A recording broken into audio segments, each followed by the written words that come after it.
I never told my fiancé I earned $37,000 a month. He only ever saw me living modestly. When he invited me to dinner with his parents, I decided to see how they treat a poor girl by pretending to be broke and naive. But the second I walked through the door, the moment I stepped through that mahogany door, I knew I was about to make either the best decision of my life or the worst mistake imaginable. What I didn't know was that I was walking into a nest of vipers, and they were about to make a monumental mistake of their own.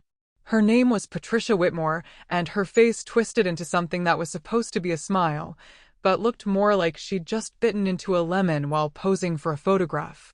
Her eyes, cold and calculating, raked over me, my simple navy dress, my modest flats, the drugstore earrings I'd deliberately chosen.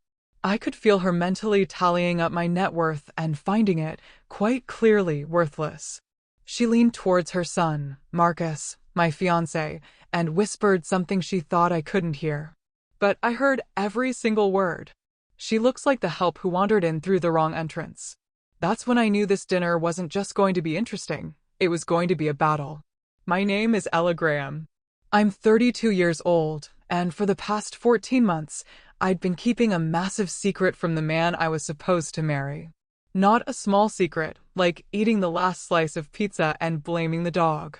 Not even a medium secret, like the fact that I still sleep with a stuffed animal from childhood. No, my secret was this. I make $37,000 a month. Before taxes, it's even more obscene. After taxes, it's still the kind of number that makes accountants do a double take and ask if there's been a mistake. I'm a senior software architect at one of the largest tech companies in the Pacific Northwest. I've been writing code since I was 15, sold my first app at 22, and I've been climbing that corporate ladder ever since. I hold 3 patents. I've spoken at international conferences. I have stock options that would make your eyes water. And Marcus? Marcus truly believed I was an administrative assistant who could barely afford her rent. I never actually lied to him. When we met at a coffee shop 14 months ago, he asked what I did, and I said I worked in tech. He nodded, like he understood. Then he asked if I handled the scheduling for the executives. I just smiled and said something vague about supporting the team. He filled in the blanks himself, and I just never corrected him. Why would I do something like that? Why would I let the man I was falling in love with believe I was struggling financially when I could have bought his car 10 times over? Because I learned something a long time ago from the most important person in my life, my grandmother. She raised me after my parents passed when I was 7. She lived in a modest house in a quiet neighborhood. She drove an older car, shopped at regular grocery stores, and never wore anything flashy.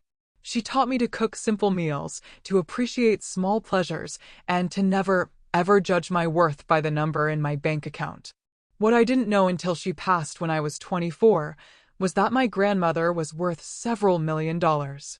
She had built a small business empire in her youth, invested wisely, and chosen to live simply because she believed that character was more important than appearance. She left me everything, along with a letter I still keep in my nightstand. In that letter, she wrote something I've never forgotten.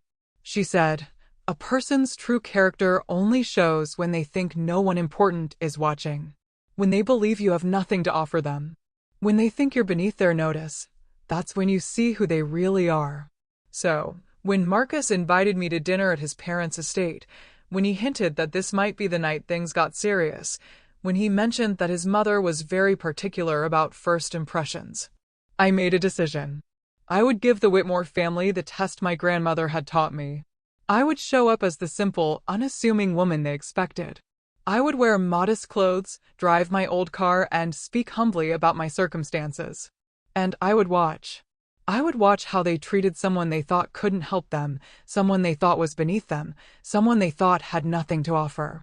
And before you judge me, before you think I was being manipulative or deceptive, let me ask you something. Have you ever wondered what your partner's family really thinks of you? Have you ever had that nagging feeling that the smiles are fake and the compliments hollow? Have you ever wanted to know the truth, even if it might hurt? I wanted to know. I needed to know. Because I wasn't just considering marrying Marcus, I was considering marrying into his family. And families, as my grandmother also taught me, are forever. The Whitmore estate was exactly what I expected, and somehow still managed to surprise me with its excess. The driveway alone was longer than some streets I've lived on. The gates were wrought iron with gold accents, because apparently regular iron wasn't pretentious enough. The lawn was manicured with the kind of precision that suggested someone measured each blade of grass with a ruler. As I drove my 12-year-old Subaru up that pristine driveway, I caught a glimpse of myself in the rearview mirror. Simple makeup, hair pulled back in a low ponytail, my grandmother's small gold studs in my ears.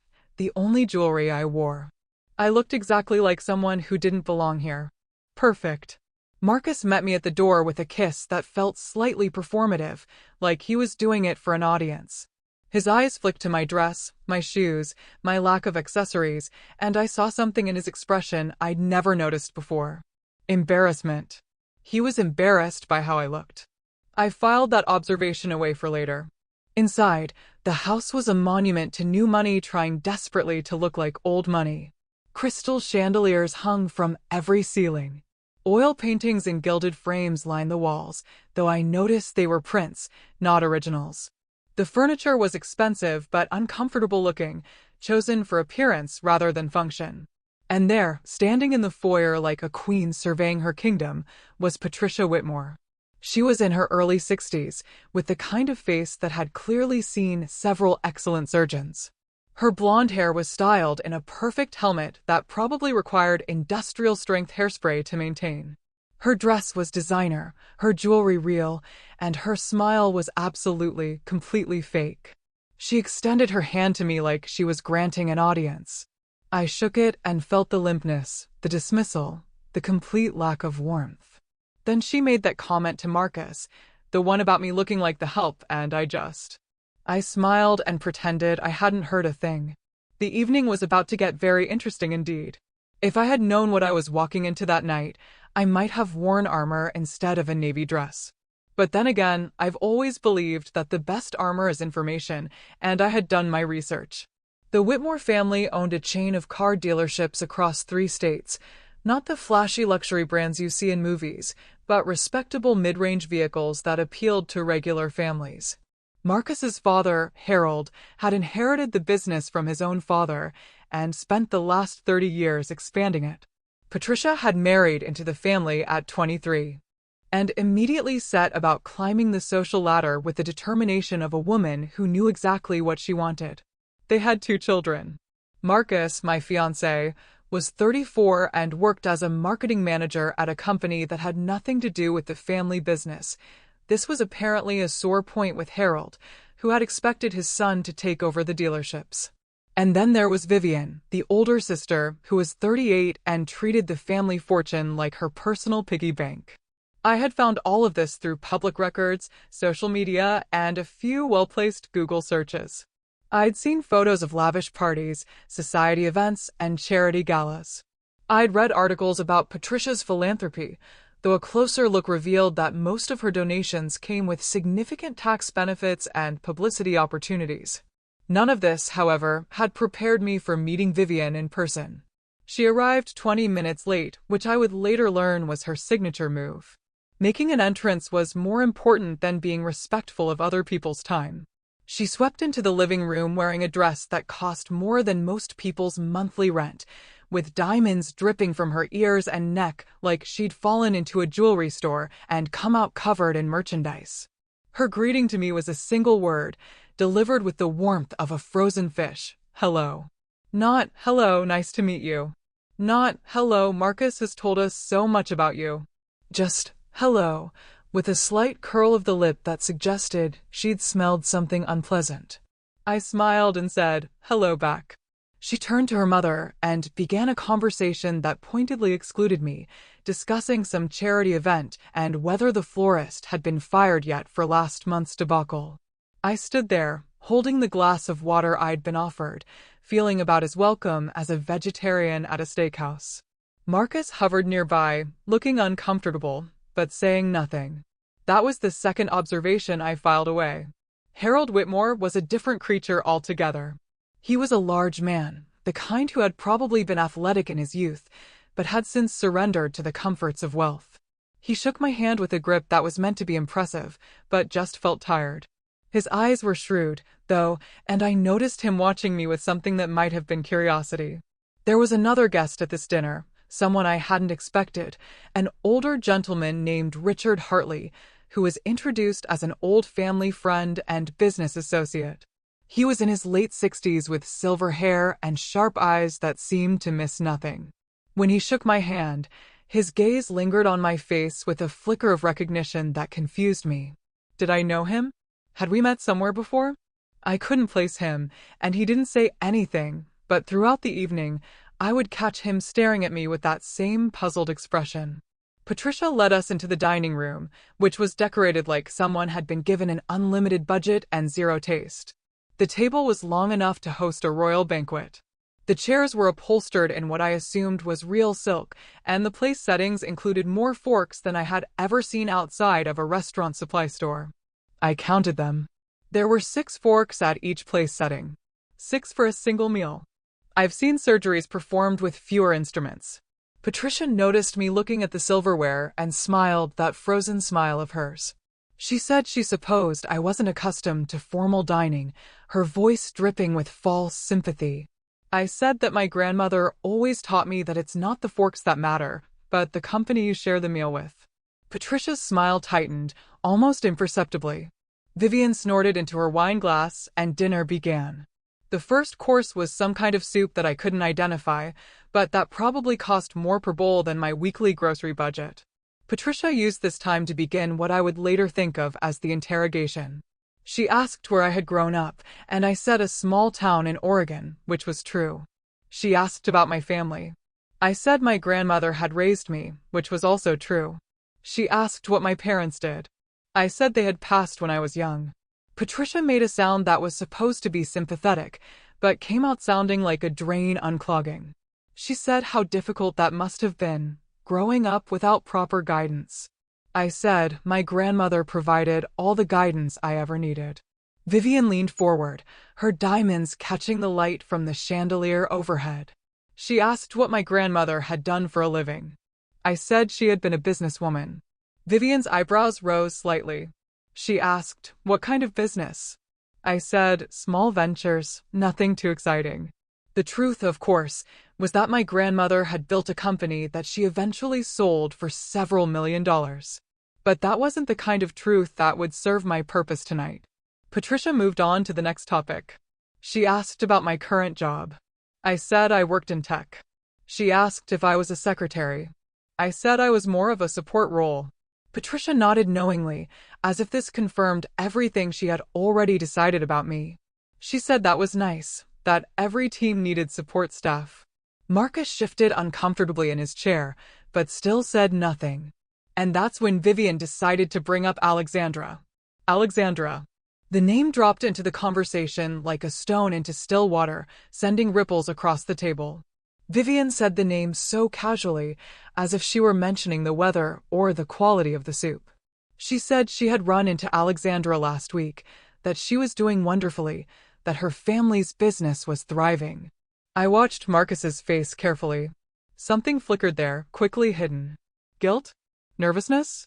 It was gone before I could identify it. Patricia picked up the thread with the enthusiasm of someone who had been waiting for this opportunity. She said Alexandra had always been such a lovely girl, so accomplished, so well-suited to their family's lifestyle. She had been Marcus's girlfriend for 3 years. Did I know that? I said I didn't. Patricia smiled. She said it was such a shame when they had parted ways. Everyone had expected them to end up together. Alexandra's family owned an import company that dealt in luxury vehicles, which would have been such a perfect match for the Whitmore dealerships. The implication was clear. Alexandra had been the right choice. I was not. I looked around the dining room and noticed for the first time that there were photographs on the wall behind me. I turned slightly in my chair and saw a gallery of family moments, Christmases, birthdays, graduations. And in at least 4 of those photographs, a beautiful, dark-haired woman stood next to Marcus, her arm linked through his, her smile radiant. Alexandra. Patricia followed my gaze and said nothing, but her satisfaction was almost palpable. Vivian twisted the knife a little deeper. She said Alexandra was still single, actually. Such a surprise that no one had snatched her up yet, almost like she was waiting for something or someone.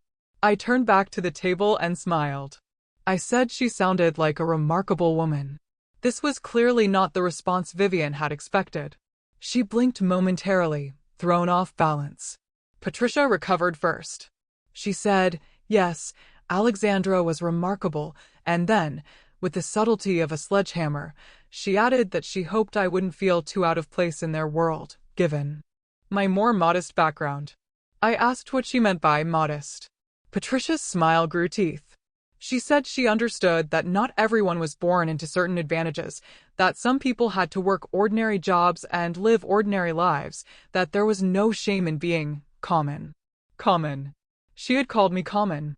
I felt something shift inside me, but I kept my expression neutral. I had come here to learn the truth about these people, and the truth was becoming very clear indeed. Marcus finally spoke up. He said his mother didn't mean anything by that she was just being protective of him. Patricia patted his hand and said, of course, she was protective. A mother always wants the best for her son. The unspoken conclusion hung in the air like smoke, and you are not the best. Harold cleared his throat and attempted to change the subject. He asked about my hobbies, whether I had any interests outside of work. I said I enjoyed reading, hiking, cooking simple meals. Nothing fancy. Vivian laughed and said, that was adorable, like a child listing their favorite activities. Richard, the family friend, spoke for the first time since we'd sat down. He said he thought there was something to be said for simple pleasures, that his own grandmother had lived a modest life and been the happiest person he had ever known. Patricia shot him a look that could have curdled milk. Richard ignored her and continued, looking at me with that strange, searching expression. He asked what my grandmother's name had been. I said, Margaret Graham. Richard's eyebrows rose slightly, but he said nothing more, just nodded thoughtfully and returned his attention to his soup. The rest of dinner continued in much the same way. Patricia and Vivian took turns asking questions designed to remind me of my place, which in their minds was somewhere far beneath them. Marcus occasionally made weak attempts to defend me, but his heart clearly wasn't in it. Harold stayed mostly silent, watching the proceedings with the tired resignation of a man who had learned long ago that arguing with his wife was pointless. And through it all, Richard watched me. By the time dessert arrived, I had learned everything I needed to know about the Whitmore family. They were snobs of the highest order, the kind who measured human worth in dollars and social connections. They saw me as an obstacle to be removed, a problem to be solved, a mistake Marcus had made that needed correcting. But I had also learned something else, something I hadn't expected. Marcus was not the man I had thought he was. The Marcus I had fallen in love with was kind and attentive and seemed genuinely interested in me as a person. But this Marcus, the one who sat at his mother's table and let her tear me apart without a word of real protest, was someone different. Someone weaker. Someone who cared more about his family's approval than about defending the woman he claimed to love. I wondered which one was the real Marcus. I was about to find out. Now, after dessert, Patricia announced that we would have coffee in the sitting room. The men drifted toward the windows to discuss business while Vivian excused herself to make a phone call. Patricia said she needed to speak with the housekeeper about something and would join us in a moment. This left me alone with my thoughts, and a perfect opportunity. I excused myself to find the bathroom. Marcus pointed me toward the back of the house, down a long hallway lined with more pretentious artwork. I walked slowly, taking in the details. The house was impressive from a purely financial standpoint, but it felt cold, empty, like a museum no one actually lived in. The bathroom was easy to find, but I wasn't really looking for it. What I was looking for was information, understanding, some clue that would help me make sense of the evening. I found something much better. As I walked past a partially open door, I heard voices, Patricia's voice and Vivian's. I stopped. Every instinct told me to keep walking, to respect their privacy, to not eavesdrop like a character in a soap opera. But something in Patricia's tone made me pause. Something sharp, urgent. I moved closer to the door, staying in the shadows. Patricia was saying that they needed to deal with this situation quickly, that Marcus couldn't be allowed to make this mistake. Vivian agreed. She said she couldn't believe he had actually brought me here, that she had thought this was just a phase, like his vegetarian period in college. Patricia said this was more serious than a diet. This woman could ruin everything. I felt my heart beating faster. They were talking about me. Of course, they were talking about me.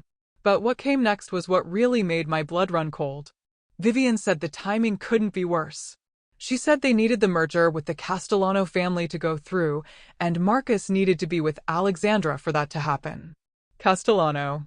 That was Alexandra's family name, the luxury car importers. Patricia agreed. She said the dealerships were in trouble, that they needed the Castellano partnership to survive the next fiscal year. I felt the floor shift beneath me. The Whitmore dealerships were in financial trouble. I had suspected something from my research, but this confirmed it. Vivian continued. She said Marcus was supposed to keep Alexandra interested while they worked out the details. That was the plan. Alexandra's family would invest in the dealerships, and in return, they would get access to the Whitmore distribution network. Patricia said Marcus had assured her that he was keeping his options open with Alexandra. Options open. While he was proposing to me, I leaned against the wall, my mind racing. This wasn't just snobbery. This wasn't just a family who didn't like their son's girlfriend. This was calculated. Strategic.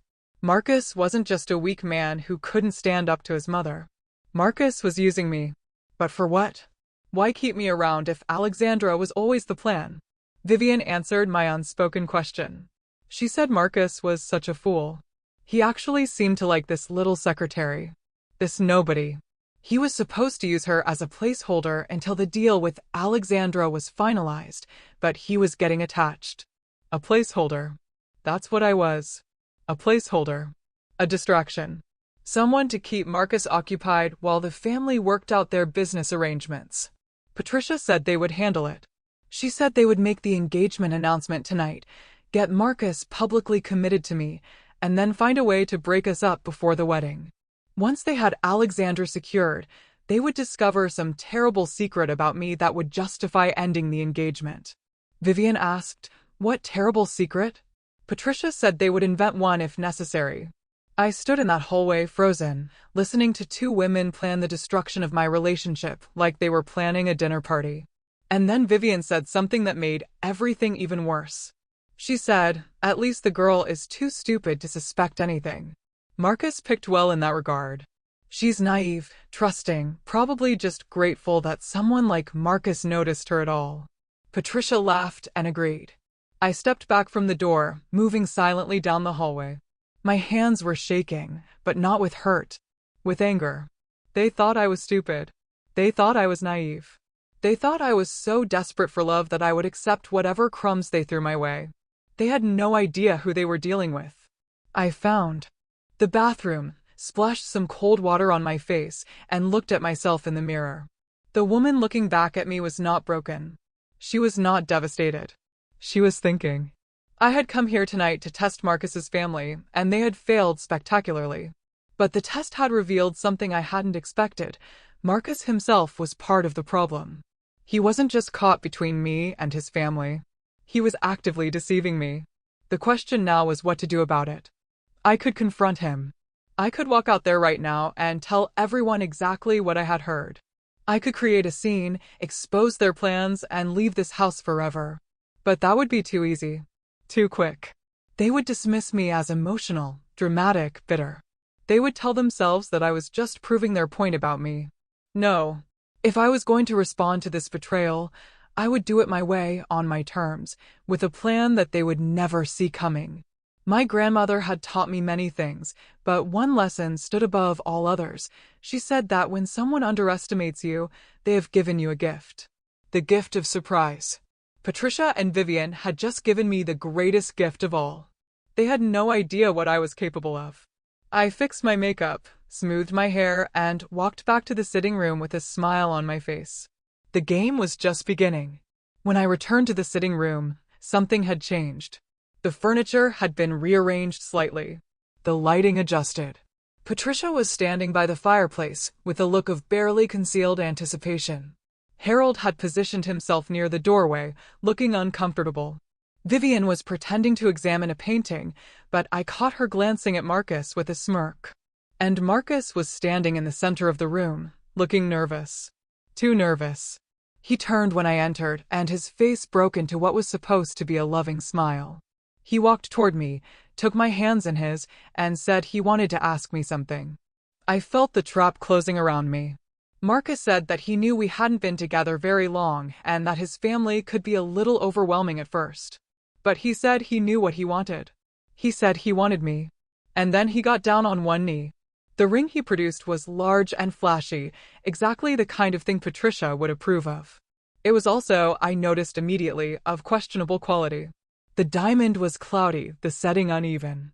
It was the kind of ring that looked impressive in dim lighting, but would reveal its flaws in the harsh light of day, much like the man holding it. Marcus asked me to marry him. Behind him, Patricia was beaming. This was clearly the plan, the first step in their strategy.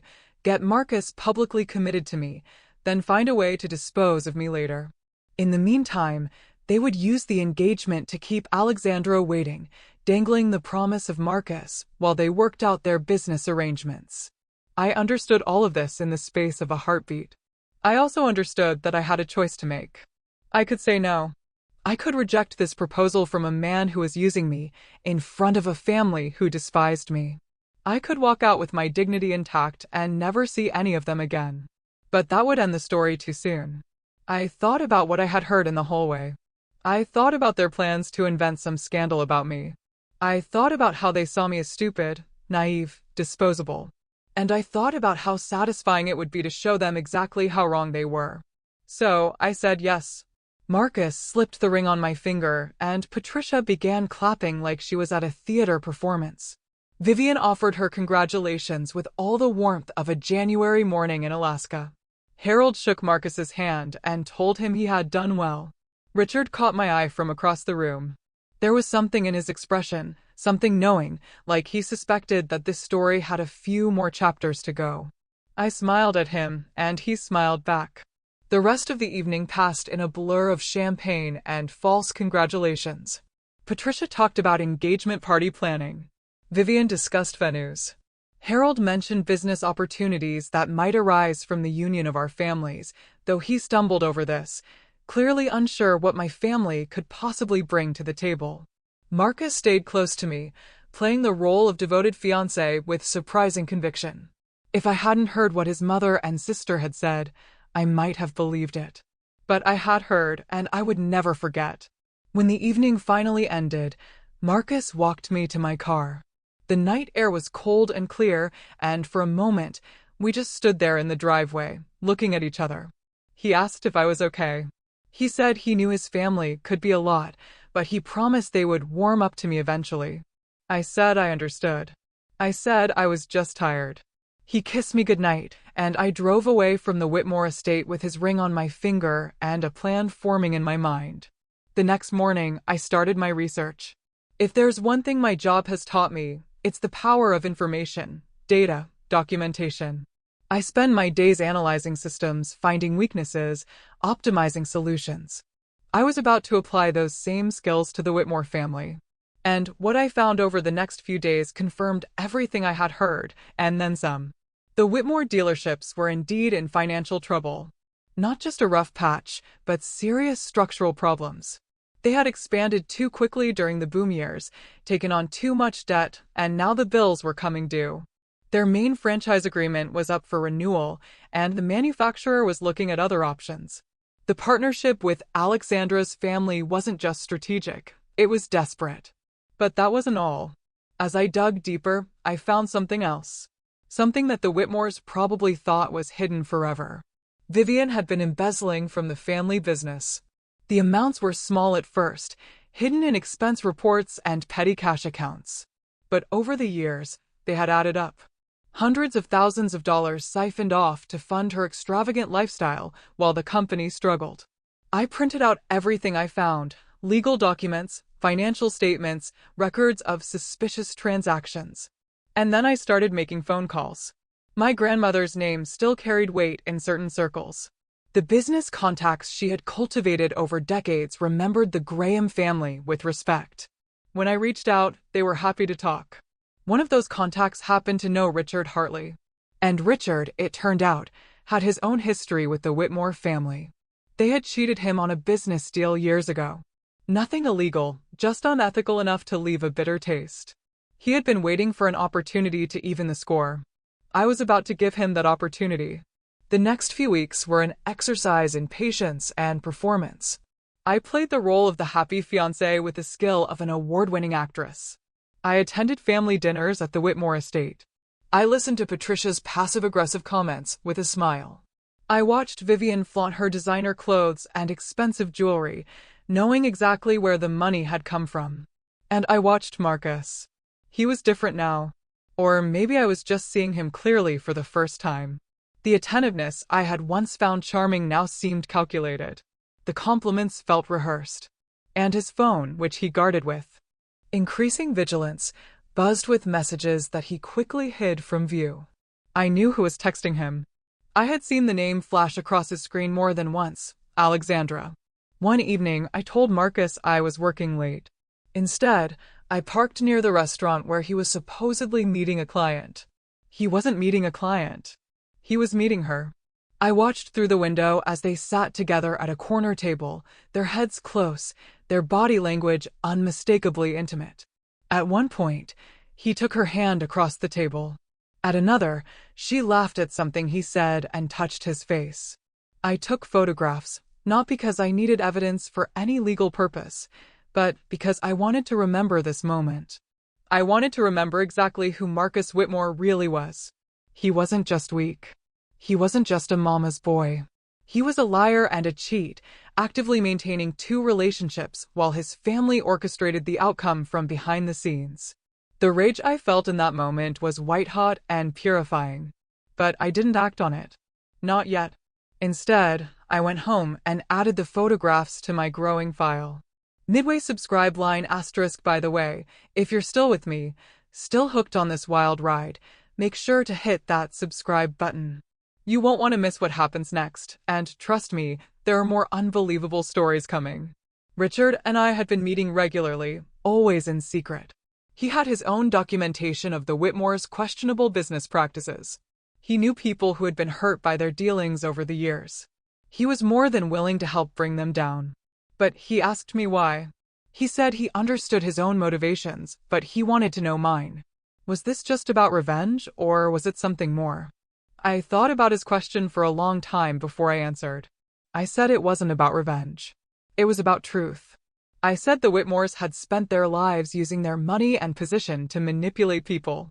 They treated anyone they deemed beneath them as disposable. They were raising Marcus to be the same way, and they would keep doing it to others long after I was gone. I said someone needed to show them that their money couldn't protect them from consequences. Richard nodded slowly. He said my grandmother would be proud. That was the moment I knew I had made the right choice. The engagement party was set for 3 weeks later. The Whitmores were hosting it at their estate, inviting everyone who mattered in the business community. Patricia was treating it like a coronation, an opportunity to show off her perfect family to the world. She had no idea what was coming. I spent those 3 weeks preparing. I coordinated with Richard. I made strategic calls to industry contacts. I even reached out to the car manufacturer that was considering dropping the Whitmore dealerships. They were very interested in what I had to share. And then, the night before the party, I did one last thing. I gave Marcus one final chance to be honest. We were sitting in his apartment, going over last-minute details for the party. I asked him casually how he felt about us, about our future. He said he was excited. He said he couldn't wait to marry me. I asked if there was anything he wanted to tell me, anything at all. He looked at me with those blue eyes that I had once found so charming. He said there was nothing. He said I was everything he had ever wanted. I asked about Alexandra. His face went pale. He recovered quickly, but I had seen the flash of fear in his eyes. He said Alexandra was just an old friend, nothing more. I nodded and said, I understand. And in that moment, I did understand. I understood that Marcus would never tell me the truth. He would lie to my face for as long as it served his purposes. He was his mother's son through and through. The next evening, I put on a dress from my Real closet, not the modest navy number I had worn to that first dinner. This was designer, elegant, worth more than everything Patricia was wearing combined. I looked at myself in the mirror and smiled. It was time to show the Whitmore family exactly who they had underestimated. The Whitmore estate had been transformed for the engagement party. White tents dotted the manicured lawn. Crystal chandeliers hung from temporary structures, casting prismatic light across the gathering crowd. A string quartet played tasteful classical music near the fountain. Waiters in crisp uniforms circulated with champagne and hors d'oeuvres that probably cost more per bite than some people's hourly wage. Patricia had outdone herself. This wasn't just a party, this was a statement. I pulled up in my usual Subaru, watching the valet's expressions as they tried to reconcile my modest vehicle with the parade of Mercedes and BMWs that had preceded me. One of them actually asked if I was with the catering company. I smiled and handed him my keys. The walk from the parking area to the main tent felt like a runway. With every step, I shed the persona I had been wearing for the past 3 weeks, the nervous girlfriend, the grateful fiancé, the simple woman who should be thankful for Patricia Whitmore's grudging acceptance. Tonight, I was Ella, the real one. My dress was a deep emerald green, custom-fitted by a designer whose name was whispered in fashion circles with reverence. My jewelry was understated, but unmistakable to anyone who knew quality. My grandmother's diamond pendant hung at my throat, a piece that had been appraised at more than most cars cost. My watch was a limited edition that only 50 people in the world owned. I had spent the past 14 months hiding who I was. Tonight, I would stop hiding. The first person to notice me was a woman I didn't recognize. Someone's wife or girlfriend standing near the entrance to the main tent. She looked at me, did a double take, and then whispered something to her companion. They both stared. I kept walking. The second person to notice was Harold Whitmore. He was greeting guests near the bar, performing his duties as host with the tired enthusiasm of a man who would rather be watching golf. When he saw me, his welcoming smile froze in place. His eyes traveled from my face to my dress, to my jewelry, and back again, and I watched confusion replace his practiced hospitality. I said, "Good evening," and thanked him for hosting such a lovely party. He stammered something about being glad I could make it, his eyes still trying to solve the puzzle I presented. I moved on before he could ask any questions. The main tent was filled with perhaps 100 guests, a carefully curated collection of business associates, society figures, and family friends. I recognized some faces from my research: the regional manager from the car manufacturer, several competing dealership owners, a journalist from the local business publication. And there, holding court near the champagne fountain, was Patricia Whitmore. She was wearing a cream-colored gown that had probably cost a small fortune, though it was clearly off the rack despite her best efforts to suggest otherwise. Her jewelry was impressive by normal standards, but unremarkable by the standards of true wealth. She was laughing at something one of her guests had said, her head thrown back in that practiced way that suggested she had learned to fake amusement at finishing school. She hadn't seen me yet.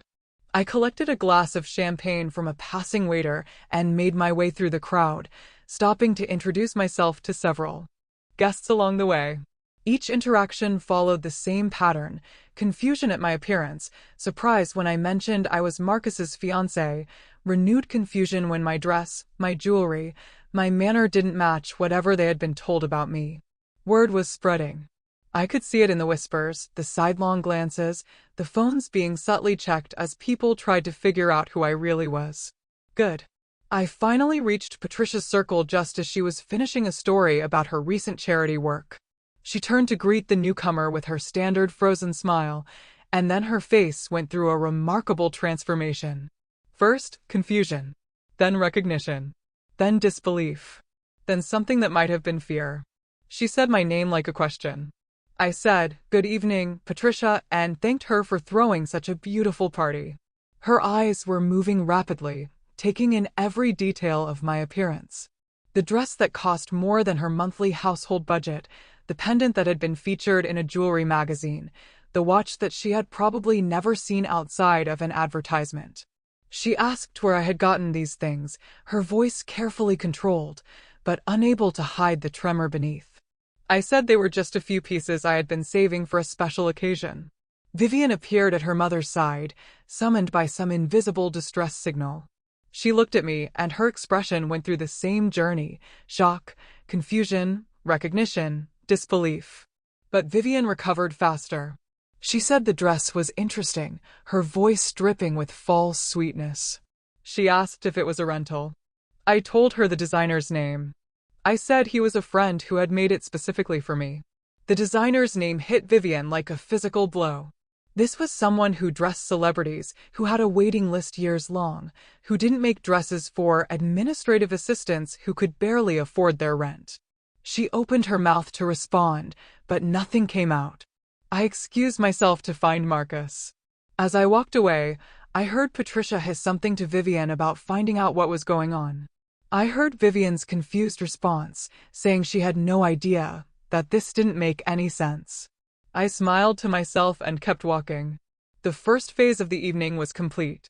The seed of doubt had been planted. Now it was time to let it grow. Marcus found me before I found him. He emerged from a cluster of guests near the bar, his face pale and his eyes wide. He had clearly heard the whispers, seen the looks, tried to reconcile the woman standing before him with the woman he thought he knew. He asked what was going on. He asked where I had gotten the dress, the jewelry, the transformation. He asked why I looked like a completely different person. I said I looked like myself. He stared at me, and I watched something shift behind his eyes, not understanding exactly, more like the first crack in a wall that had been hiding an uncomfortable truth. He asked if we could talk privately. I said later. This is our engagement party, after all. We have guests to attend to. Before he could protest, I took his arm and steered him toward a group of business associates. These were the men and women who ran the automotive industry in our region. The people whose opinions actually mattered to the Whitmore dealership's survival. They had been watching my entrance with undisguised curiosity. I introduced myself properly this time. I gave my full name, Ella Graham, and mentioned my position at my company. I watched their expressions change as they recognized the company name, as they realized who I actually was. One of them, a silver-haired man who ran a competing dealership chain, said he had heard of me. He said his nephew worked in tech and had mentioned my name in connection with some innovative software solutions. I said that was very kind of him. Another guest, a woman who handled mergers and acquisitions for a major investment firm, asked if I was related to Margaret Graham. I said she was my grandmother. The woman's eyebrows rose. She said my grandmother had been a remarkable businesswoman. She said the Graham name still carried significant weight in certain financial circles. I could feel Marcus tensing beside me. He had no idea what any of this meant. He had never asked about my family beyond the most superficial questions. He had assumed poor meant unimportant, and he had never bothered to look deeper. His mistake. The evening continued, and with each conversation, the truth spread further. People were talking, checking their phones, confirming details. The narrative was shifting beneath the Whitmore's feet, and they didn't know how to stop it. Richard arrived about an hour into the party. He found me near the rose garden, momentarily alone, while Marcus was pulled away by his father for some urgent conversation. Richard said the manufacturer's representative was here. He said the man had been very interested in the documentation Richard had shared with him earlier in the week. I asked if he was ready. Richard said he had been ready for years. We talked for a few more minutes, finalizing the details of what would happen next. Then Richard melted back into the crowd, and I returned to my role as the happy fiancé. Patricia found me next. She had regained some of her composure. Though I could see the strain around her eyes, she pulled me aside with a grit that was stronger than necessary and demanded to know what I was doing. I asked what she meant. She said I knew exactly what she meant. She said the dress, the jewelry, the stories I was telling people about my grandmother and my job. She said she wanted to know what my game was. I said there was no game.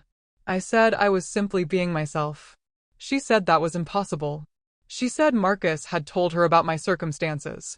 She said I was a secretary who lived in a studio apartment and drove a car that belonged in a junkyard. I said Marcus had made certain assumptions.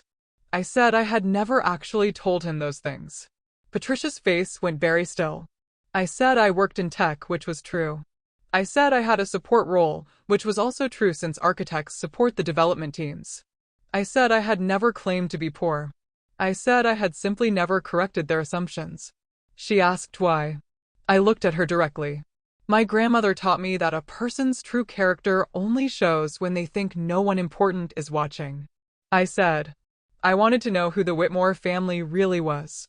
Patricia's face drained of color. I said, now I know. Before she could respond, the string quartet stopped playing.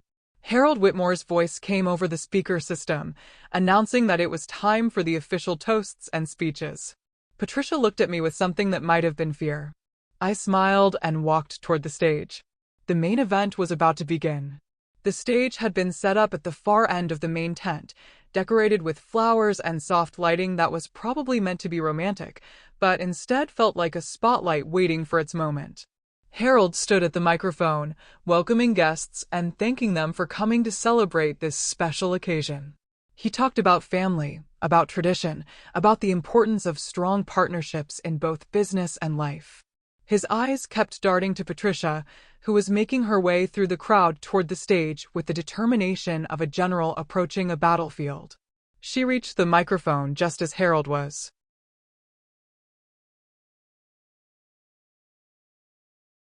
Finishing his remarks. She took over smoothly, her composure firmly back in place, her smile as frozen and perfect as ever. She said she was so pleased to welcome everyone to this celebration of her son's engagement. She said Marcus had found himself a wonderful young woman, someone who would be a perfect addition to the Whitmore family. She said they had exciting plans for the future, plans that would ensure the Whitmore legacy continued for generations to come. Then she began to hint at business opportunities. She talked about growth and expansion. She talked about new partnerships and strategic alliances. She talked about the Whitmore dealerships entering an exciting new chapter. I watched the manufacturer's representative shift uncomfortably. I saw Richard catch his eye and nod, almost imperceptibly. Patricia was building towards something. She was using this engagement party as a platform for some kind of business announcement, probably related to the Castellano merger that was supposed to save their company. She called Marcus to the stage. He climbed the steps, looking nervous, though he was trying to hide it behind his practiced smile. He stood beside his mother and looked out at the crowd, searching for me, his expression complicated. Patricia said there was one more person who should be on this stage. She said she wanted to welcome her future daughter-in-law, the woman who had captured her son's heart.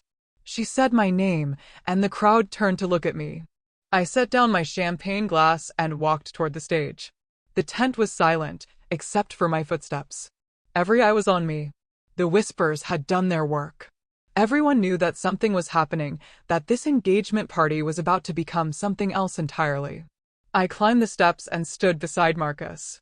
He reached for my hand, but his grip was uncertain, questioning. Patricia handed me the microphone with a smile that didn't reach her eyes. She said she was sure I wanted to say a few words. I looked at the microphone in my hand. I looked at Marcus. I looked at Patricia, who thought she was in control. I looked at the crowd, filled with people who could make or break the Whitmore family's future. I said, yes, I did want to say a few words. And then I began to speak.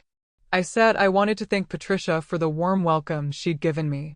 I said I wanted to acknowledge the Whitmore family for showing me exactly who they were over the past few weeks. Patricia's smile flickered. I said, when I first came to this house, I made a decision.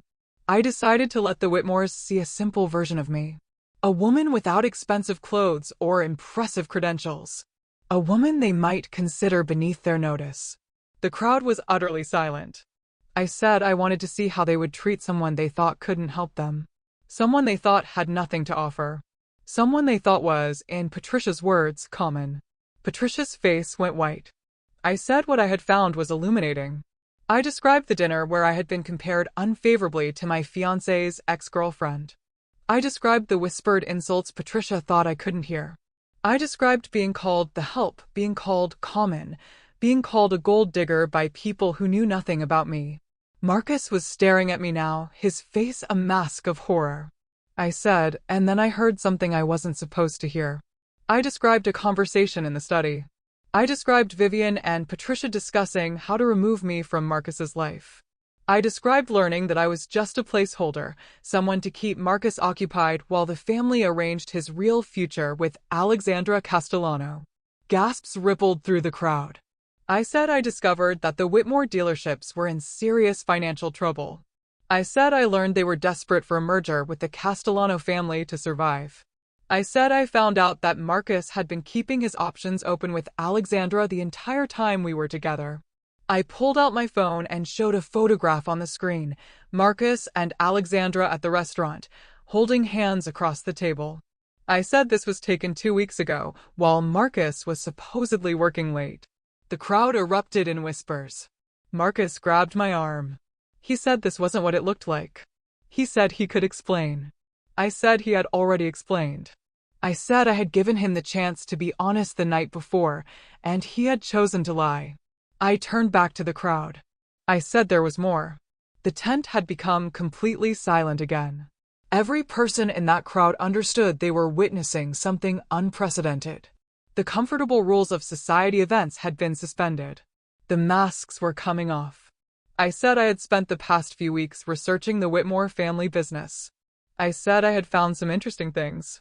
I mentioned the financial records, the overextended credit, the declining sales, the franchise agreement that was about to be terminated.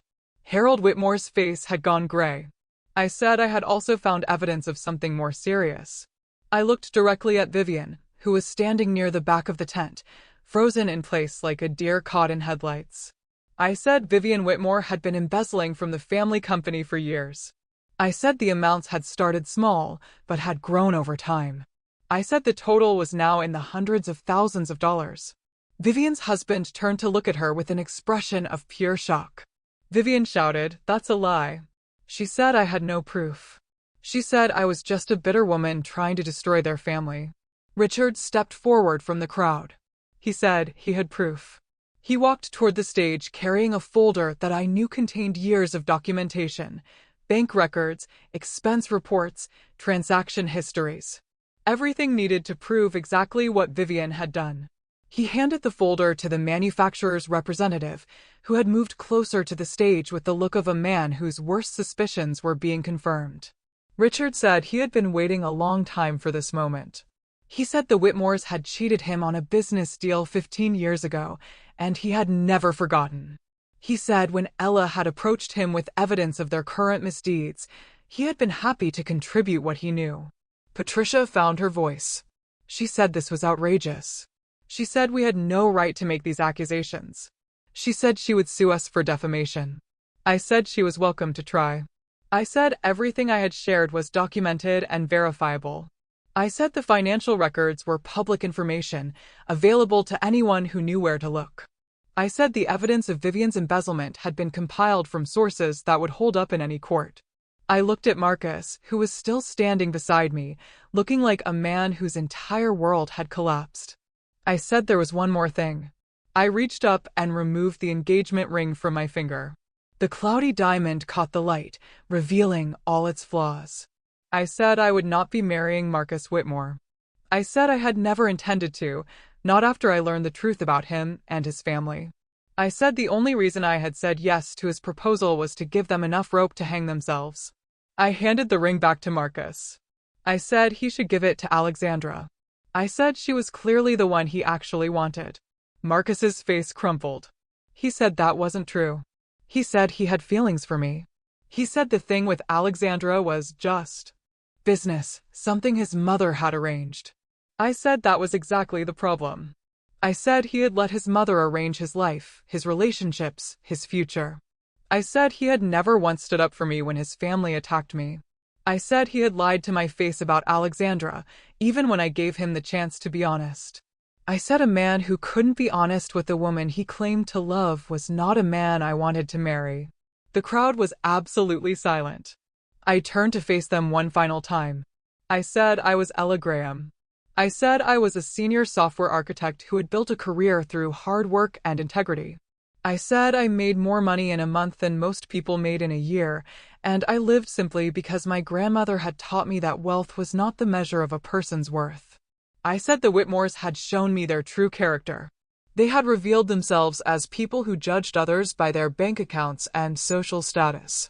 They had treated me with contempt because they thought I had nothing to offer them. I said that was the kind of character that would eventually destroy them, with or without my help. I set the microphone down on the podium and walked off the stage. The crowd parted for me like water. No one spoke. No one tried to stop me. Behind me, I heard the chaos begin. I didn't look back as I walked through the tent, but I could hear everything. Patricia's voice, high and desperate, trying to salvage the situation. She was saying there had been a misunderstanding, that I was clearly disturbed, that none of what I had said was true. But the damage was done. I could hear the manufacturer's representative speaking into his phone, his voice clipped and professional. I could hear other guests murmuring, some already heading for the exits, wanting to distance themselves from the disaster unfolding before them. I reached the edge of the tent and paused. Vivian had cornered her husband near the bar, trying to explain, trying to justify. His expression was stone. He was looking at her like he had never seen her before, like the woman he had married had been replaced by a stranger wearing her face. Harold was slumped in a chair, his head in his hands, the patriarch of the Whitmore Empire brought low by the exposure of secrets he had probably suspected but never wanted to acknowledge. And Marcus? Marcus was standing alone on the stage, the rejected ring still clutched in his hand. He was looking at me with an expression I couldn't quite read. Anger, grief, regret? It didn't matter anymore. I walked out of the tent and into the cool night air. The stars were bright overhead, indifferent to the human drama playing out beneath them. I took a deep breath, filling my lungs with air that felt cleaner, somehow lighter. Richard found me by the fountain a few minutes later. He said it was done. He said the manufacturer had already made the call. The Whitmore dealerships would lose their franchise agreement by the end of the month. I asked if he felt satisfied. He said satisfaction wasn't quite the right word. He said it felt more like relief, like a debt that had finally been paid. I understood what he meant. He asked what I would do now. I said I would go home. I said I would sleep well for the first time in weeks. I said I would wake up tomorrow and continue building the life I had created for myself. The life that had nothing to do with Marcus Whitmore or his family. Richard nodded. He said my grandmother would have been proud of me tonight. I felt tears prick at my eyes, unexpected and unwelcome. I said I hope so. He handed me a business card. He said if I ever needed anything I should call. He said he owed me one. I tucked the card into my purse and thanked him. Then I walked to the valet station, collected my old Subaru from a very confused attendant, and drove away from the Whitmore estate for the last time. In my rearview mirror, I could see guests streaming out of the tent, the party dissolving into chaos. I could see Patricia gesturing wildly, still trying to control a narrative that had slipped completely beyond her grasp. I turned my eyes back to the road and didn't look again. The drive home was quiet. I didn't turn on the radio. I didn't call anyone. I just drove through the night, letting the miles put distance between me and everything that had happened. When I finally reached my modest apartment, I sat in the car for a long moment before going inside. I thought about Marcus, about the man I had believed he was and the man he had turned out to be. I thought about how close I had come to marrying him, to binding my life to his, to becoming part of a family that would have treated me with contempt forever. I thought about my grandmother and the lesson she had taught me about character and worth. And I thought about the future, my future, the one I would build for myself on my own terms, with people who valued me for who I was, rather than what I could give them. I got out of the car and went inside. My apartment was small and simple, just the way I liked it. I made myself a cup of tea, changed out of my designer dress, and sat by the window in my old, comfortable robe. The city lights sparkled below me. Thousands of lives playing out in thousands of windows. I was just one of them. Nothing special, nothing extraordinary, and that was exactly how I wanted it. 1 week later, I was sitting at my kitchen table with my morning coffee when my phone buzzed with a news alert. The headline read, Whitmore Automotive facing closure after franchise termination. I read the article slowly, absorbing the details. The manufacturer had officially ended their partnership with the Whitmore dealerships, citing concerns about financial management and ethical practices. Without the franchise agreement, the dealerships couldn't sell new vehicles. Without new vehicle sales, the business couldn't survive. The article mentioned that several former business partners had come forward with their own complaints about the Whitmore family's practices. It mentioned that an internal investigation had revealed financial irregularities that were now being reviewed by authorities. It mentioned that Vivian Whitmore had been asked to step down from her position in the company pending further inquiry.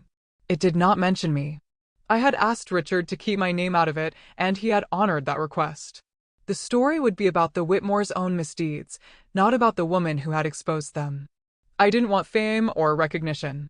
I just wanted the truth to come out, and it had. I finished my coffee and looked around my small kitchen. The same kitchen I had been sitting in a month ago when I had first driven to the Whitmore estate to meet Marcus's family. The same kitchen where I had made the decision to test them, to see who they really were beneath their polished surface.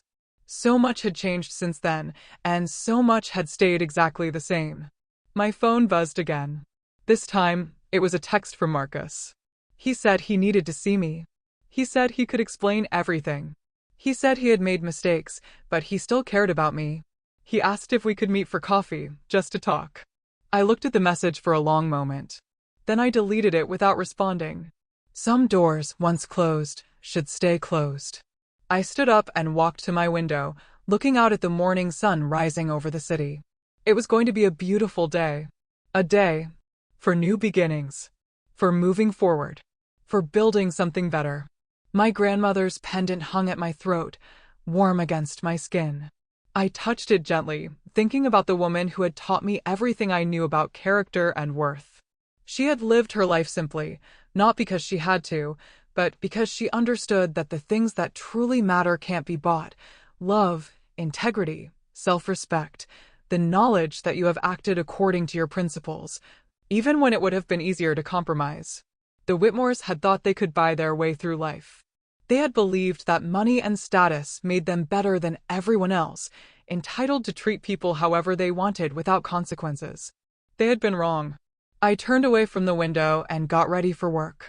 My regular job, at my regular company, doing the work I loved, with people who respected me for my skills and character rather than my bank account.